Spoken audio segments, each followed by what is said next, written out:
이 시간 함께 받으실 하나님의 말씀은 사도행전 2장 말씀입니다. 사도행전 2장 36절로 47절까지의 말씀 제가 봉독하겠습니다. 사도행전 2장 36절로 47절 말씀 제가 봉독합니다. 그런즉 이스라엘 온 집은 확실히 알지니 너희가 십자가에 못 박은 이 예수를 하나님이 주와 그리스도가 되게 하셨느니라 하니라. 그들이 이 말을 듣고 마음에 찔려 베드로와 다른 사도들에게 물어 이르되 형제들아 우리가 어찌할꼬 하거늘. 베드로가 이르되 너희가 회개하여 각각 예수 그리스도의 이름으로 세례를 받고 죄 사함을 받으라.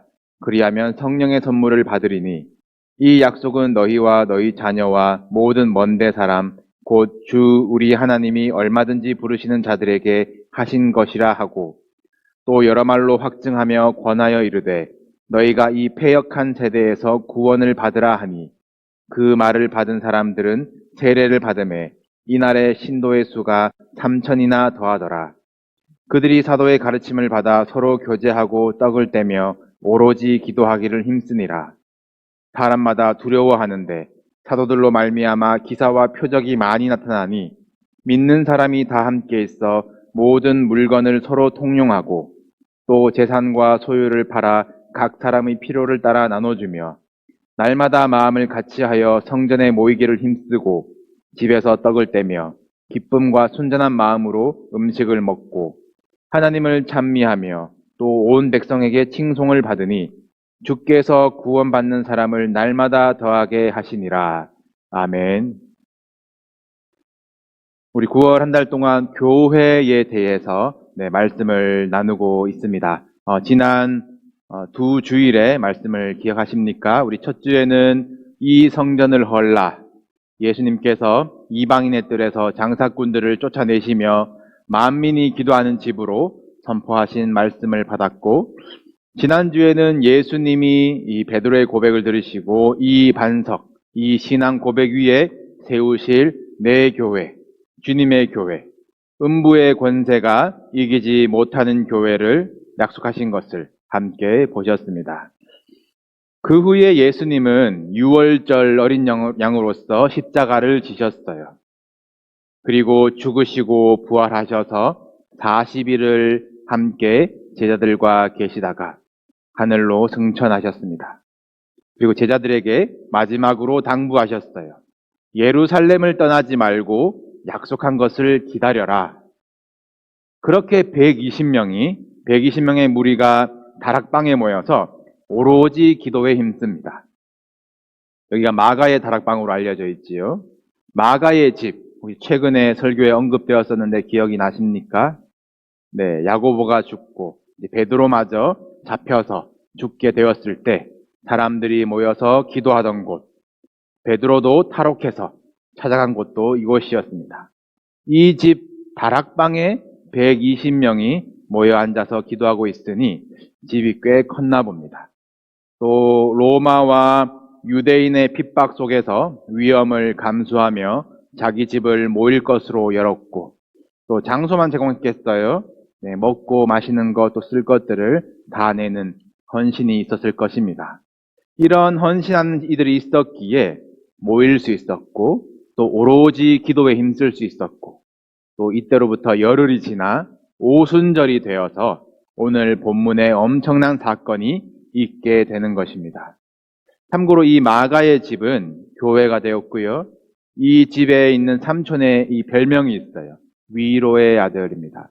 누군지 아십니까? 네, 바나바입니다. 사람들을 위로하고 섬기는 은사를 가진 바나바가 이 집의 삼촌이에요. 이 집의 홀어머니 마리아의 아들 마가는 예수님의 제자는 아니었지만 예수님의 말씀을 부지런히 쫓아가며 듣고 따라다니면서 최초의 복음서 마가복음을 기록하게 되지요. 참 복받은 집입니다.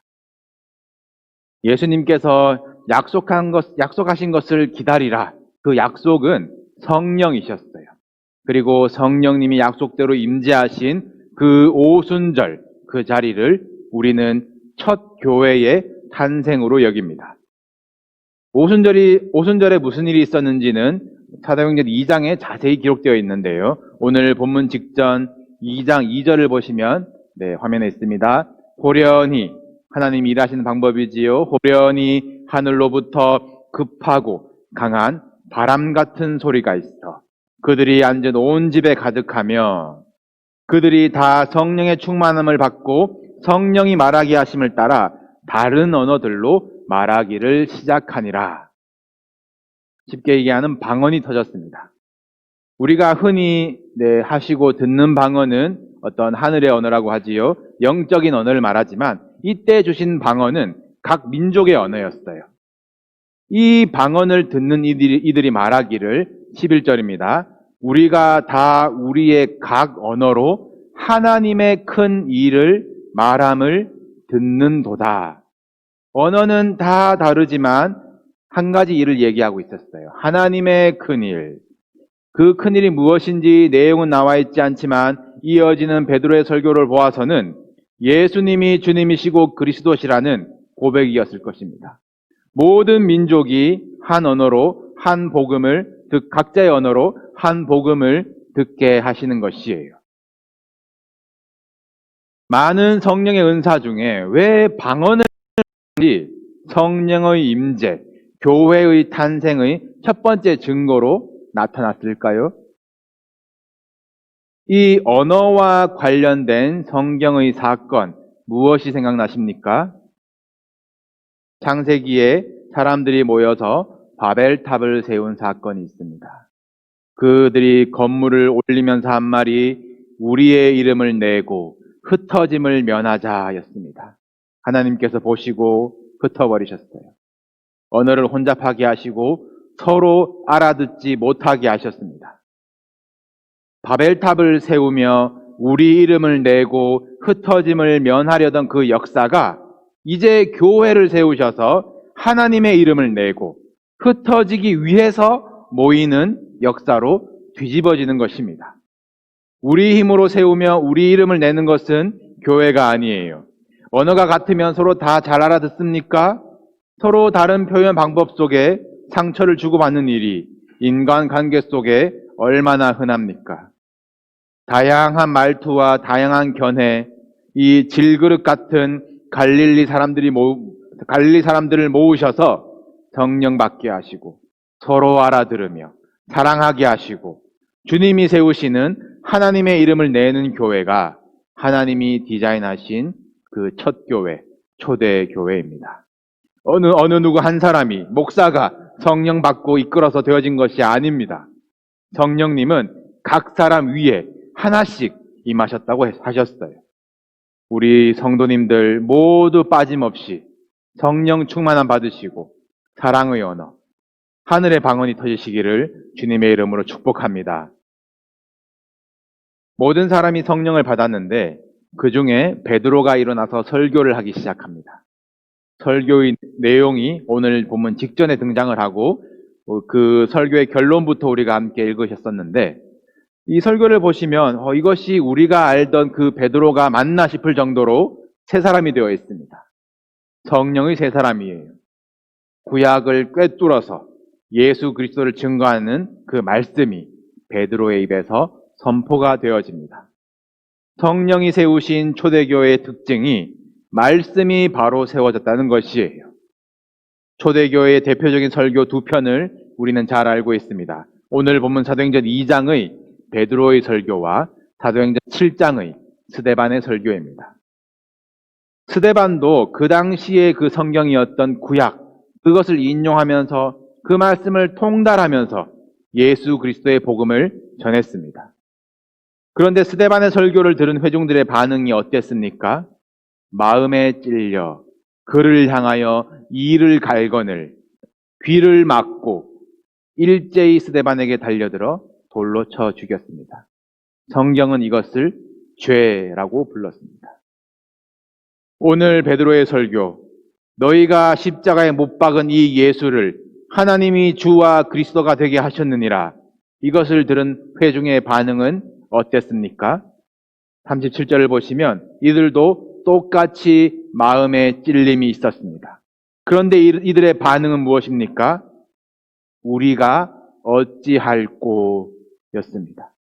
성경은 이것을 회개라고 하고 이렇게 얘기한 사람들을 신도, 성도라고 표현을 합니다. 좋은 말씀들 접하기 너무 좋은 시대에 살고 있습니다. 차에서, 집에서 통찰력 있는 설교, 감동 있는 설교, 시간 가는 줄 모르고 듣는 설교도 있어요. 여러분들 귀가 고급이 되어지셔가지고 저도 살아남으려면 부단히 말씀과 씨름해야 됩니다. 그런데 더 중요한 것이 말씀을 대하는 여러분들의 태도예요. 귀를 막는 것은 죄이고요. 아, 그렇구나. 깨달음만으로는 부족합니다. 오늘 초대교회의 모습에서 발견할 수 있는 말씀을 대하는 바른 태도는 우리가 어찌할꼬, 어떡할까요, 주님? 말씀에 어떻게 순종하고 어떻게 말씀을 실천하며 살 수 있을지 끊임없이 묻는 사람들이 각각 회개에 이르게 되며 성령을 선물로 받고 성도라 불리는 것입니다. 우리 메디슨빌 교회 말씀이 바로 세워지기를 원합니다. 강단에서, 속회에서, 가정에서 나누는 말씀이 바로 세워지도록 성경을 깊이 가까이 하시고 또 말씀을 전한 자들을 위해서 기도해 주셔야 됩니다. 말씀을 대하는 우리의 태도도 바로 세워져야 되는 것이에요. 말씀 앞에서 우리가 어찌할꼬, 그럼 나는 어떡할까? 말씀을 들을 때에 이 거룩한 부담감에 순종하는 저와 여러분 되기를 간절히 소원합니다.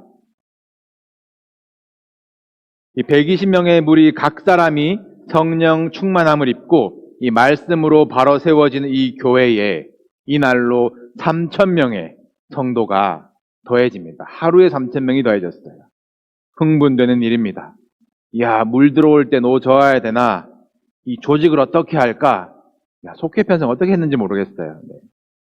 예배당 새로 지어야 되나? 딴 생각 들기 쉬운 순간입니다.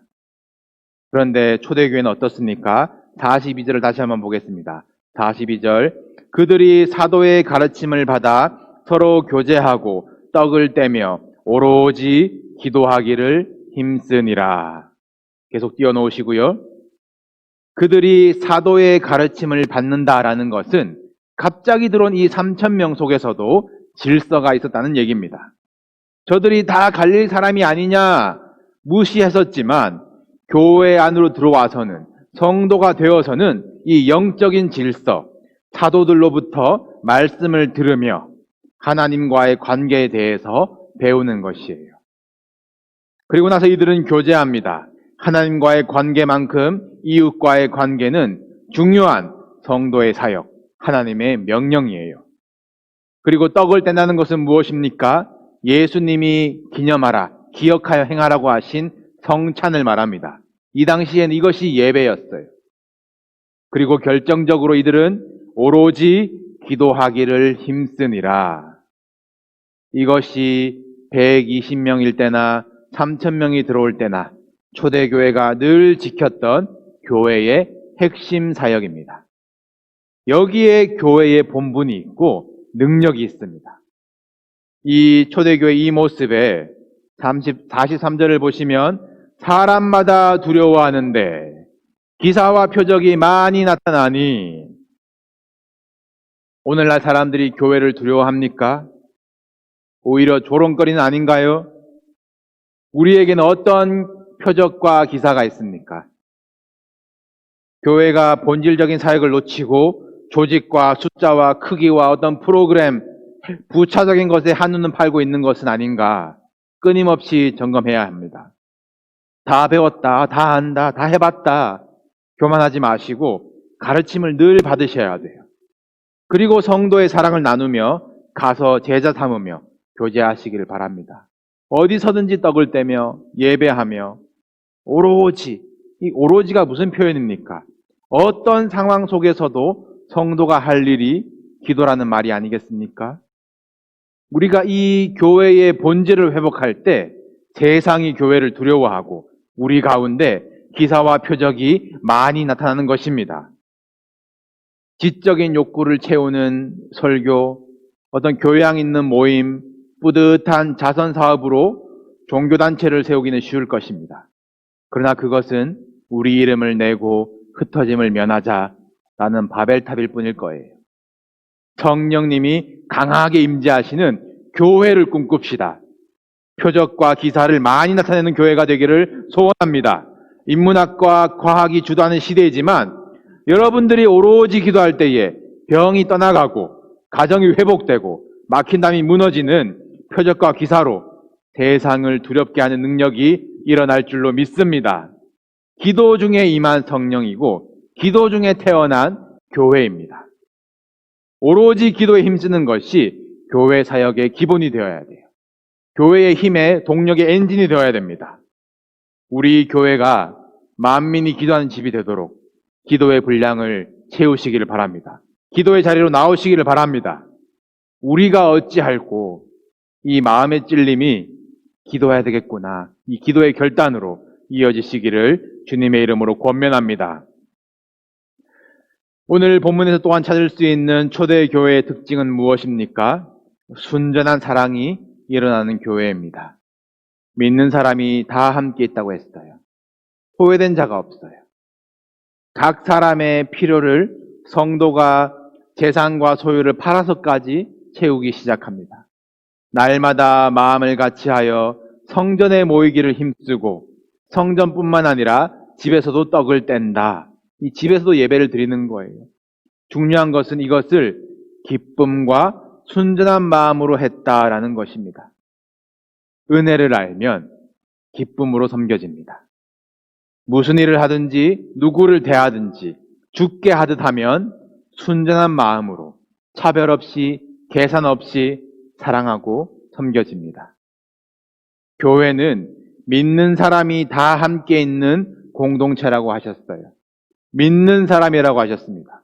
좋아하는 사람만 있는 것은 텃세이고 마음 맞는 사람만 함께 있는 것은 동아리, 동호회입니다. 교회는 다양한 견해의 사람들이 모여서 한 신앙 고백을 하는 것이고 말이 안 통하는 사람들을 통해서도 하나님의 큰일을 듣는 것이 교회입니다. 초대교회처럼 마음을 같이하여 모이기에 힘써 주시기를 부탁드립니다. 만나서 우리 손잡고 기도하는 것 지금 못하고 있지만 너무 그립지만 한편으로는 온라인에서 만나는 것이 얼마나 쉽고 편해졌습니까? 말씀 나누고 가르침 받고 마음을 모으고 함께 기도하는 일 충분히 할 수 있습니다. 교회 사역이 참 어려운 시기에 우리 속장 인도자님들이 참 고생이 많으신데 이 새 계절에 다시 잘해보자 도전하시는 모습들이 일어나는 것을 보고 정말 감사하고 저도 힘이 납니다. 이것이 성령의 바람인 줄로 믿습니다. 여러분들도 기쁨으로 호응해 주시고 순전한 마음으로 온라인으로라도 모이셔서 교제하며 오로지 기도에 힘쓰시기를 바랍니다. 코로나 때문에 코로나가 변명이 되면은 코로나에게 지는 것이에요. 코로나 덕분에 우리 집을 기도로, 말씀으로, 찬송으로 더 채울 기회와 시간들이 많아지셨지 않습니까? 귀를 닫으면 죄라고 하셨어요. 로마 박해이지만 집을 열어서 성도들을 공개하며 기도로 채웠던 이 마가의 집이 받은 복이 집에서 떡을 떼며 예배하며 기도하는 여러분의 가정의 속회에 임하기를 주님의 이름으로 축복합니다. 교회가 교회되게 하는 일이 하나님의 이름을 높이는 것, 찬미하는 일이에요. 교회가 본분을 잊으면 하나님을 욕되게 하는 모임이 됩니다. 우리 이름을 내는 것이 아니라 하나님의 이름을 낼 때 세상이 두려워하고 온 백성에게 칭송을 받습니다. 그 교회에 사람들이 날마다 더해지는데 성경은 주께서 구원받는 사람을 날마다 더하게 하시니라 라고 말씀하십니다. 초대교회의 부흥을 주님께서 주셨다고 고백하고 있는 것이에요. 숫자는 중요한 것이 아니지만 그러나 건강한 교회에 주시는 하나님의 증거입니다. 우리 교회에도 주님 주시는 부흥이 있을 줄로 믿습니다. 우리 안에도 구원을 확신을 가진 사람들이 각각 회개하고 성령 충만 받는 사람들이 부흥할 줄로 믿습니다. 초대교회 같은 부흥을 사모하며 오로지 기도합시다. 베드로가 선포했어요. 자녀들이 예언하고 젊은이들이 환상을 보고 늙은이들이 꿈을 꾸리라. 초대교회적인 부흥은 전 세대의 부흥입니다. 여러분들, 우리 나이 많으신 분들, 교회를 향하여 어떤 꿈을 가지고 계십니까? 20년, 30년 후 다음 세대를 바라보고 기도하시기를 바랍니다. 우리 젊은이들에게 어떤 비전을 줄 수 있는 교회입니까? 자녀들에게는 어떤 말씀이 예언 담겨져 있습니까? 우리 교회의 본질을 회복합시다. 가르치고 교제하고 예배하며 오로지 기도하는 가운데 우리 각 사람의 입술로 다양한 언어로 하나님의 큰 일을 간증하는 놀라운 성령의 역사가 우리 교회 바람처럼 물처럼 임하기를 주님의 이름으로 축복합니다.